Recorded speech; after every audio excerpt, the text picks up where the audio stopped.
Hi friends, Rapido మీకోసం customer referral campaigning అనేది ప్రారంభిస్తుంది. మీ రిఫరల్ ఐడి ద్వారా ఆదాయం ఎలా పొందాలో తెలుసు. మీ రిఫరల్ ఐడి ద్వారా కస్టమర్ని ఎలా రిఫర్ చేయాలో చూద్దాం.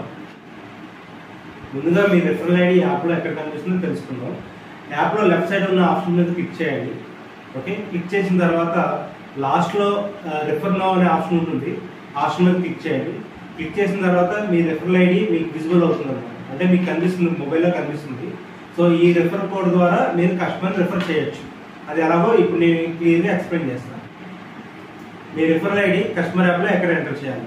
కస్టమర్ యాప్ డౌన్లోడ్ చేసిన తర్వాత సో మీ స్క్రీన్ మీద కనిపిస్తున్న విధంగా ఇక్కడ ఎంటర్ చేయాలన్నమాట. ఈ విధంగా మీరు కస్టమర్ రిఫర్ చేయడం ద్వారా యాప్ డౌన్లోడ్ అయిన తర్వాత 30 రోజుల్లో 30 రూపాయలు, అలాగే ఇదే కస్టమర్ ఒక రైడ్ పూర్తి చేస్తే, అది ఎక్కడైనా ఏ కెట్టిందనైనా ఒక రైడ్ పూర్తి చేస్తే మరొక 70 రూపాయల వరకు వస్తుంది. ఇలా ప్రతి కస్టమర్ని రిఫర్ చేయండి. 100 రూపాయల వరకు రిఫర్ అమౌంట్ పొందండి. Okay, happy riding captain.